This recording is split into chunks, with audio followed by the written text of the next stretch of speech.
good morning, and good night. Thanks again for downloading the Body Snatchers podcast. And when you listen, stream, or download straight to your device, Castbox is your best option. Remember, if you like what you hear today, don't forget to subscribe and comment. So let's get started with Steve, Tino, Gia, and John with the news. Enjoy the show.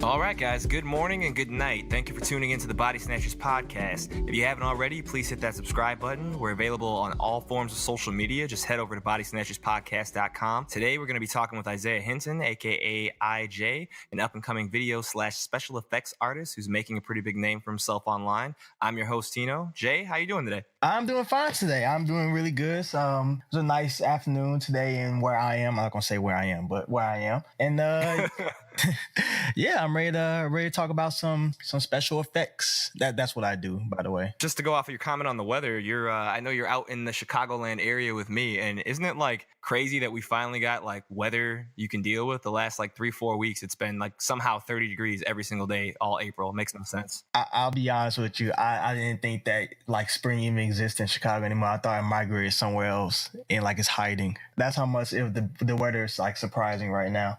Yeah, it's weird, man. Like a couple days of this terrible cold, it happens. But I mean, every day, like it still felt like it was like extra February. I don't understand. Really? Yeah. No, I know exactly what you mean. Like it's not even that cold, just windy, but it's another story. Anyways, though, getting back to the sake of conversation. So special effects artists, as far as videos and everything, I found you watching, I think it was in March, maybe even February. I came across a video that King Vader had released. A lot of people, are familiar with King Vader. Really cool dude, a lot of dope videos. And I've seen a couple of them that I really liked. I don't know how many you personally have worked on, but I know that this video was it was lit. The whole video was super lit. It was the, Naruto and like Sasuke scene. And like a lot of people like that one. Oh man, yeah, like I love that one. And I run a couple like nerd anime groups online, Facebook specifically. So, I shared it out to there, and then I went back to watch it again later that night. And I'm like, man, who the hell was involved in this video? Because I always try to think a little further outside of let me just laugh and, like something and share it. Like, I just would like to know who the hell worked on this outside of King Vader. I came across your name and I'm like, you know what? I don't think that I've seen that before. So I went into that, looked into, everything that you had up on your Facebook and fell in love with it instantly. I'm going to shoot this guy an email and see what's up. And here we are. Yeah, I really appreciate that. Not a lot of people look into, they see the video and share it and like their friends. And I'm not saying that they have to, but not a lot of people look at behind the scenes of like, who, really did certain things within the video, And I'm not knocking King Vader, that's my brother. I've been working with him for years now and I love him. But a lot of people probably assume that he does all the special effects. When, he does some, for some videos for the light stuff, yeah, but for the heavy special effects, he usually contacts me or a handful of other content creators that also do special effects. Okay, and that's fair. I guess like for me, I don't know if you know this about me, but like I've done audio engineering for years and now I kind of use it mostly for podcasting. I used to be more of an active musician when I was a little bit younger, but I learned so much audio engineering, tips and tricks through the years and, meeting different producers and stuff. And just that in itself made me have such a huge appreciation for everything that goes into anything, so whenever we watch, movies, for instance, I like to, look up other people's bodies work. I'm now that guy who goes to IMDb after something goes out, like even anime, I go straight to the animator area. And I'm like, what other projects have they worked on? Like Dragon Ball Super. I was like, oh man, like, this looks way different than what it looked like in the 90s. I wonder why. Right. You'll be surprised who worked on it too. You'll be like, oh wow, this person who was like somebody from like, let's say a favorite show you liked before can have worked on the show that you like currently. You never know. Right. It's just like take comics, for instance. People who love comic book characters and, arcs and storylines very rarely take the time to look up the artist to see, who the hell is the guy that's been, he draws, but who wrote this story? Like, this is a great story. And I think there's just rare individuals that are like that. But I'm happy I'm that way, because I found you. And, another thing is you get a lot of connections that way. There might be work that I need done in the future where now that I know who you are and, where you stay at and everything, I'm reaching out to you first. You're going to get my business, man. much appreciated to that. Yeah, that's like a huge, plus, and I'm always grateful for having the opportunity because I'm not gonna get into too much detail of like past with me and King Vader, but I pretty much met him in 2016 during Vine. I used to be a Viner, by the way, if anybody was that curious. Rest in peace, Vine. Rest in peace, man. I'm steering. I'm sorry. All right. I met him in Vine. I posted a Vine and I asked him to check it out. At first, he didn't because at that time he was like, still working on himself. Around, I think he had 300,000 followers at the time. That's pretty damn good for Vine. I ain't gonna lie. Back in the day. Oh, crazy, incredible. Like when Vine was at its peak, it's like you had so much attention and what you want to say, traffic towards you. Anytime one of your videos went viral. Oh yeah. I was trying to break into that myself, like just with fun, and I was starting to get a couple thousand, which was, I was starting to feel myself once it got to that point. Then I started realizing everything was on the decline and was just like, man, I'm putting so much effort in this. Yeah. 2016, pretty much in the middle of that year, going on was pretty much the whole decline of Vine. Like it was just sad. Like if one of your videos hit the Explore page, which is like, let's say, the identical to YouTube being the trending page. If one of your videos went to the Explore page, it would usually go viral. But during the decline, if it hit the Explore page, it barely got like 10,000 likes. Yeah, see, that makes perfect sense to me. Mm-hmm. At the end of the day, like I feel like it was kind of doomed to go that way. I think it was an awesome platform for getting people up off the ground for sure. But yeah, they just They weren't doing a lot to expand in the way that they should have or could have. They wanted to keep everything the same, and I think that's kind of their downfall. You mean the Vine creators or the people who actually were on Vine? Oh, not the people on Vine. The people on Vine did. The stuff that they did within the confines of what Vine offered was amazing. I loved it. Yeah. But take Snapchat for instance. If you look at the progression, do you remember Snapchat all the way back in I think it was 2011? Yeah, I remember when its first layout. I remember all that, which I like better than the current one, but. Which is fair. Maybe the layout, but as far as like what you could do was super limited. They didn't have, geo-tagging. They didn't even have the filters really. Like there were secret filters you could use on Snapchat, but all you could really do was draw pictures over stuff and send it to one person and up to 10 seconds. That's it. You had no story or any of that, but that all came in time. And I just feel like, Vine didn't evolve in a way that was going to, help it be sustainable. Right. Yeah. In one case you have why fix something that's not broken. In the other case you have we have to evolve in order to stay up with technology since it's moving so fast. So it's kind of. You mean like MySpace? Yeah, that's one of them. So I kind of wanted to jump in and just let people know, like, yes, I really did like your work. When I looked you up, I was kind of expecting to find like just real general bland stuff. Maybe that's just my own mindset. Like it could have been anything. I don't know. But what I found was you had tons of videos that hit close to home for me that like I was into. You had videos of like Sonic the Hedgehog in slow motion. What was he catching bullets from like a robber or whatever and whoop that dude? Yeah. Somebody shot a bullet into my face and he caught the bullet. Right. Not only was that cool, but that shit was hilarious. I loved that was probably my favorite video that you had. And then you had a bunch of stuff with like Dragon Ball Z type of effects and fight reenactments, but like real live action, just really really cool fun stuff, and it was really inviting. So I'm like, okay, all right, I'm hooked. Appreciate it, definitely. Yeah, my pretty much. What can I say? This is kind of how I recreate movies in my head, because who doesn't want to see Sonic the Hedgehog catch a bullet? That's something that I've always wanted to see in a movie, because he always has been my favorite character. He's not an anime character, but is he an anime character or am I wrong? I don't think he's technically not anime, but when he was on TV in the 90s, he was voiced by Jaleel White, Steve Urkel. So like that was pretty much, I was a 90s baby, so that was like my whole, he was like my hero. I'm like, wait, you see me telling me the dude on TGI Fridays, Steve motherfucking Urkel, is also the voice of Sonic the Hedgehog from the coldest game ever? Coldest. Yes. The freaking coldest. But yeah, was it? He's always just been my favorite character. I always, when I was little, I would draw comic books of him, the whole gang, Sonic, Shadow, Amy, Tails, Knuckles, all of them, and you can name it. I was play outside with my friends. We would play Sonic the Hedgehog games, he's always just been my favorite character. So, being able to like learn how to create a 3D form of him and have him animate into like the real world is just something that, I'm like, I have to do this, I have to make, it was pretty much an idea. And I do have future Sonic videos in mind a lot of Sonic videos. I plan on recreating the I don't know if you remember from Sonic Adventures 2, the city escape scene. I plan on recreating that scene in real life. Yeah, that's gonna be amazing, Bruh, I feel like that would be such an amazing scene, especially a film like in the like a downtown area, because that's kind of where it was. It was like a whole city. He was like running through the city, chased after a car. Like that's just some like Steven Spielberg shit that you would see, and it's amazing. Oh, you're gonna have to keep me posted, because that's probably one of my all-time favorite games. If we're talking about Sega, I want to be an extra. I got you. I have you one of the gunmen that gets knocked out. You'll be there for a second, but you'll probably get knocked out because it's Sonic. That's fine. Let him whoop me. I deserve it. As long as it's let him turn into Gold Sonic. Oh, Super Sonic. Oh, most definitely. Right, the biggest Super Saiyan ripoff ever. But it was cold though, so I mean, don't get me wrong. I'm not hating. Get you a couple Chaos Emeralds and call it a day. All right. I did want to ask though, with all this this anime related, video game related content.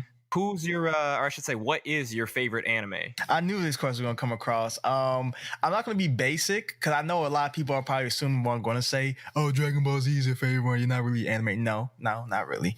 I was going to say, don't disappoint me. Currently, I don't want to say of all time, because that's really hard. There's so many of them. My Hero Academia, One Punch Man, so many. But I think currently my favorite one, and this might just be because it just dropped a new season. It's Tokyo Ghoul. I don't know if you heard of it. Of course, I've heard of it. I haven't started season 3 yet, only because I'm letting some of the episodes build up so I can binge watch it. Like I couldn't have that kind of restraint for My Hero Academia. I'm sorry. Yo, that's like with any anime for me, man. I that's why I like refuse for myself to watch shows at a certain point. Because if I gotta get a project done, if I want to watch this show, I'm gonna be like, cause I have two computers facing like opposite one of each other. So I'll be working on one computer and then have the show right next to me. But because sometimes it's subtitles, so I have to like turn and read each scene. So I get distracted so easy. So I'm like, oh my God. See, isn't that the worst? And it's funny you say that, because I argue with people all the time that like I prefer using dubs just because dubs allows me to multitask. Exactly. And you will get rocks thrown at you for saying that shit.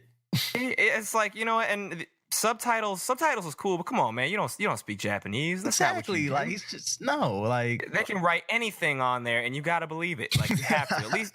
I didn't think about it like that. I can put the issues I have with dubs, if it's wrong, on the translator. So if Funimation comes out with some shit and they fucked it all up, then that's on Funimation. I don't have to feel bad that it got lost in translation. Right. But with subs, you don't know, especially when you're streaming, you don't know when you got that from. I don't know. It's just suspect to me. Like, remember when before Dragon Ball Super started, everybody was calling Beerus Bills because of the translation? Oh my God, that was hilarious.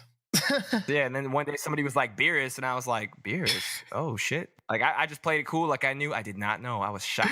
Yeah. And hurt. And he said hurt. Yeah. Now, outside of King Vader, is there any other like honorable mentions you want to throw out there that you've done work for? Because I'm still relatively new to the stuff that you've put out there, and I would just be curious to know if I've seen something before that you might have had your hands in already. I've probably done some, like most of the heavy work I've done with King Vader, but like I've done some decent work with other people. I've done some work with Fame Hazel. I don't know if you heard of him. He, does Naruto and Goku, dresses up like them, and then goes into certain stores. I'm not familiar with the name, but I will look it up. Okay. We got him. We got Kenny Knox. We have who else in mind? Splack. I don't know if you heard of him. I've done a project with him before. Yeah, I have actually. I did a little associated project with him, and who else? Recently did some work with a day. I really do. I appreciate like working with big content creators, but also like work on it with the underground ones as well. I have I'm connected with a lot of underground ones as well as some major ones.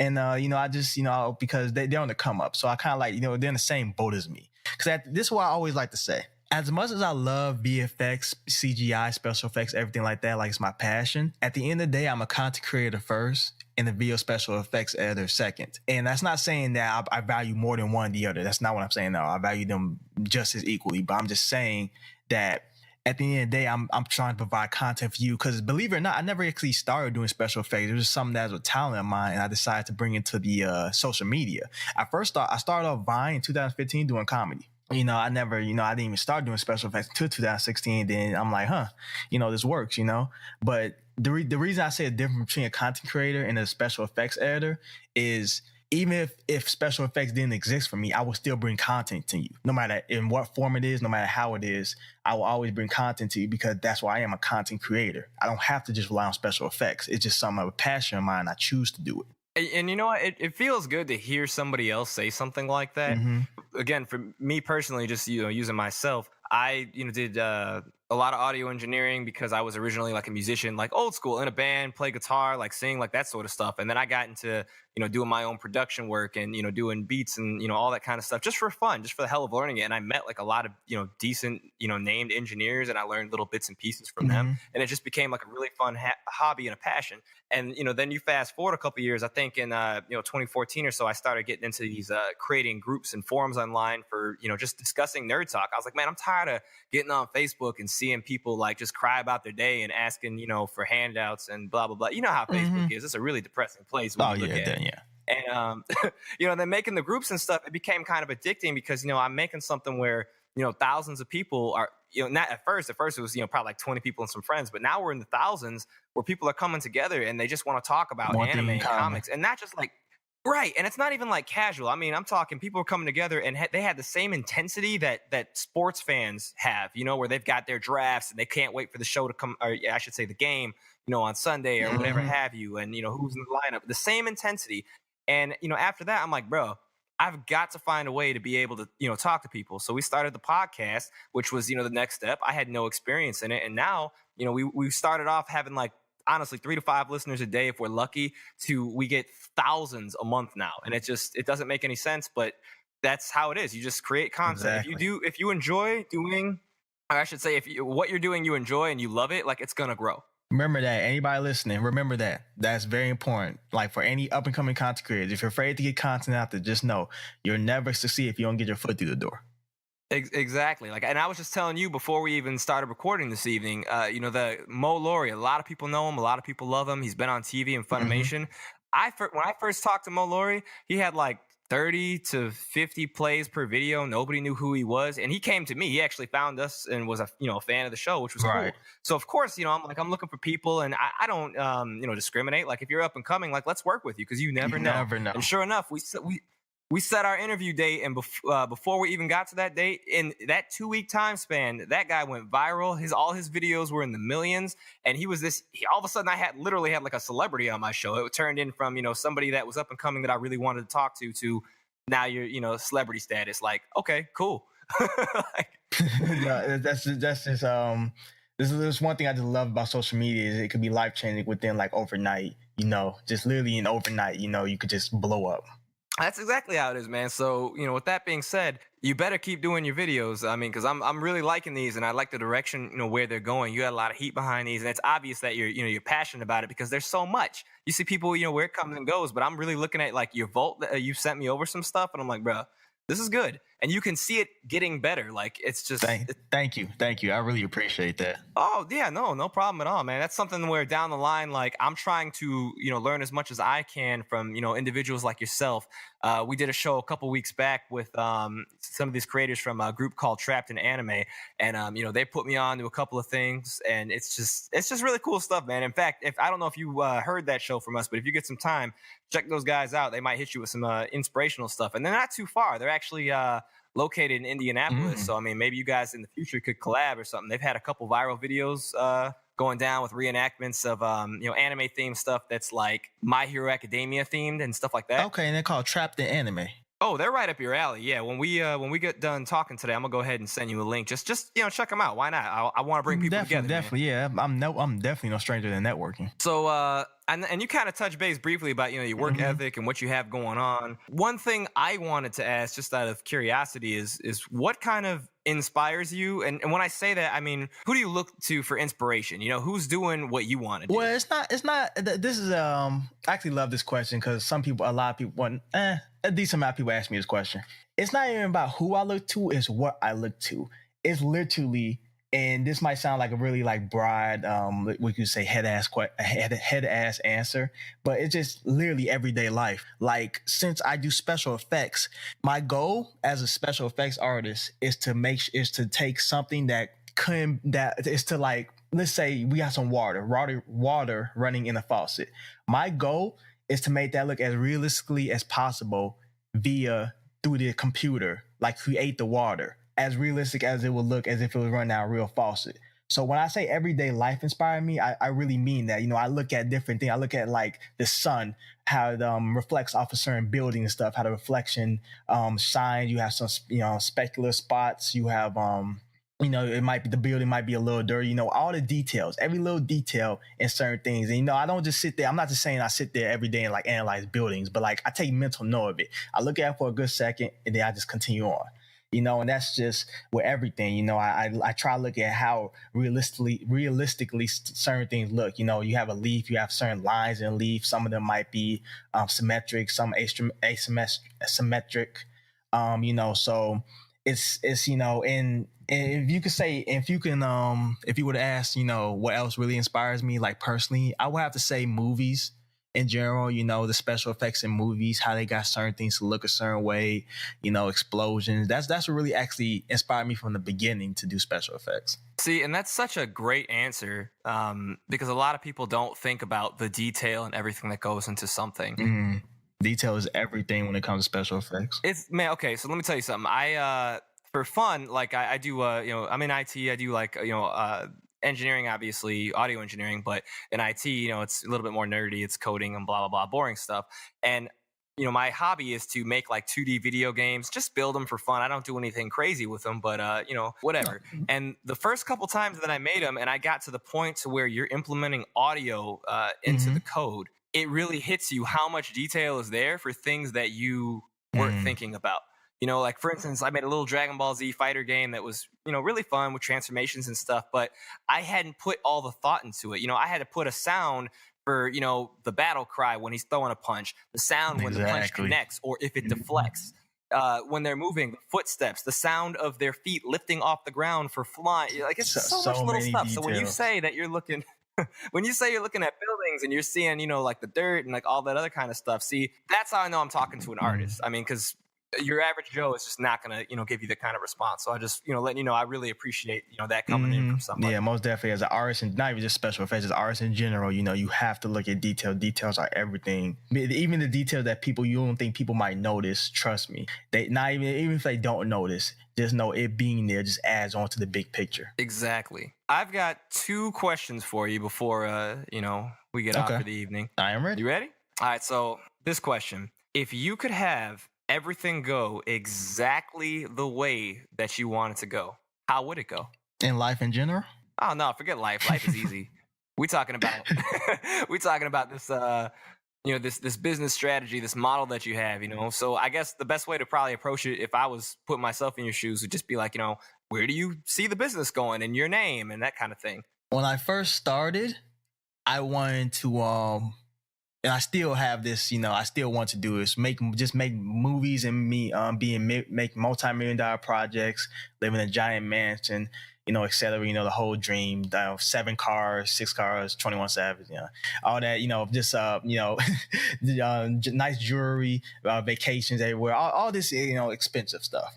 Now, I honestly still want to make movies, but that's just about it. I have come to the conclusion that even if I were to not make a penny off of doing what I do, I'll still do it just because I love it so much. And, it's not really, I had that mentality in the beginning, but that's not really a good mentality to have, to think about, when you pursue something, just think about the money because you'll never make it to the end. Because, when anything motivated by nothing but money and greed will just always fall short no matter what it is. But that was my dream in the beginning. But now I just want to make movies. I want to share my idea and what I think, certain passions to the big screen so everybody can see. I ideally want to make the first good anime movie, and I don't even put good in quotation marks. Like I literally mean the first good real life anime movie. You just got to beat Dragon Ball, man. That's Dragon Ball Evolution. That shouldn't be that hard. Or Death Note. Jesus Christ, they ruined that. Get in detail. But for people, not picking up what he's putting down, I'll use SpongeBob to explain. Whoever remembers the episode of SpongeBob where he had to go up against King Neptune and make the Krabby Patties, and King Neptune was using magic and he was making like thousands of Krabby Patties at one time for the whole purpose of just making them. And that whole time, SpongeBob only made one single Krabby Patty, but that one Krabby Patty was made with love. He tucked in the patty, he tucked in the pickles, he put little smiley faces on the pickles and gave them life. And then King Neptune bit into it and started crying and said it was the best thing he ever tasted. That's the difference between just doing shit for the sake of doing it and then doing shit when you love it. That's be one of the best comparisons I've heard all year. Oh, thanks, man. I forgot about that, and that's literally what I just meant. Like that's a more simpler version of what I said. I'm good with metaphors. So, okay, now my final question, and remember, there's thousands of people that are going to be listening to this, so you kind of want to, all right, brace myself. Be honest. Crack my neck real quick. And I'm gonna judge that. I'll judge the hell out of you. You ready? Oh yeah. You can only choose one. I think I know where this is going. PlayStation or Xbox? I honestly thought you were gonna say who's my favorite anime character of all time. Whew. No, I'm gonna get you on Twitter on that one. Don't worry. PlayStation or Xbox? PlayStation. Didn't really have to think about it too much. I know you didn't. That was just for not even at all. It just don't nobody want Xbox, man. They don't have God of War. Not only that, just overall, it's just a better console to me. At least the 4, like compared to the 1.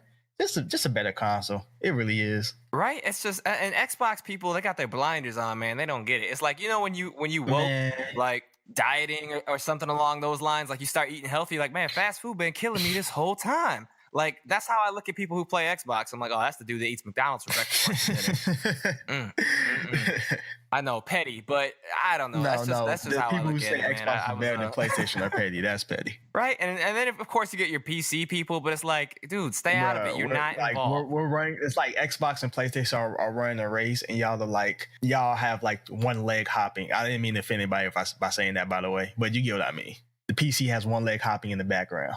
It's like, you know, when you're talking about like an MMA fight or something like that, and then some jackass who barely watches it, who's just like, oh, I think that this person's better. And you're like, you watch NASCAR. This is not you. You know, go do NASCAR. You don't get it. You don't get it. It's still competition. They'd be like, what they say? Oh, I bet these two suck in a boxing ring.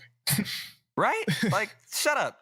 Sit down. Ain't nobody ask your opinion. That's how I stand. But I will say, with the right PC setup, PC is cold. Like, it's definitely. Maybe I'm just talking shit because my computer is like not really good. Well, it's good, but it's not the best to like run PC games sometimes. See, and that's what's frustrating about like PC gaming is like you spend so much money to finally get it to where you want it, and then it's like, you know, a year or two passes by and you're forced to like upgrade into some other shit. With console gaming, like, it may not look quite as nice, but as they come out with games, they're forced to the confines generally of whatever that system was made for. Mm-hmm. So like, you don't feel like you're losing. With PC, they come out with some new game, and you know your friends are making fun of you for lagging, and you know your fucking desktop, you know, is overheating and making all these sounds trying to keep up. And then I got to upgrade the motherboard to get the new graphics card. Fuck that. It's just too much, man. I had to back out of that. I quit PC gaming years ago. Right. Yeah. Well, every time my computer made a bunch of sounds, I would think it's gonna explode and stuff, and I'd be like, all right, I'm done here. See, yeah, and that's why I switched over to Apple. I still have PC, but I switched over to Apple because now nobody can say something, you know. So like for video editing and stuff, Apple is great, but when it comes to gaming, it's trash. When people ask me, I'm like, oh, I got a Mac, so I don't even bother myself with it. I just steer clear of the whole conversation. Right. That's the trick. You can write that one down if you want to. Oh, I already did. So. All right, man. Well, yeah, we're pretty much at time. I definitely appreciate you taking the time to jump on the show. I wish nothing, you know, for the best for you in the future. I hope that you come back and we can, you know, link up now that I know you're in the Chicagoland area. Most definitely. Yeah, man. And if you don't mind, take a second and just, you know, throw in some plugs, names, whatever you want to mention. Now's the time to do it. Where can people find you? Let them know. All right, guys, if you guys enjoy special effects, not even just special effects, just lit content in general, very creative, very well thought out content, you can always subscribe to my YouTube channel, IJFX. It's literally just one word, IJFX. And also follow me on Facebook, or like my page on Facebook. It's The Real IJ. And my Instagram is IJ, and it's 2 E's between the second E. So it's EYEEJAY. That's that account. And Twitter, I'm not really that active on Twitter, but you can follow me also. It's at The Real IJ.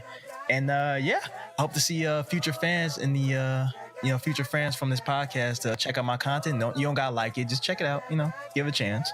All right, so again, thanks for stopping by. Have a good night. All right, appreciate it.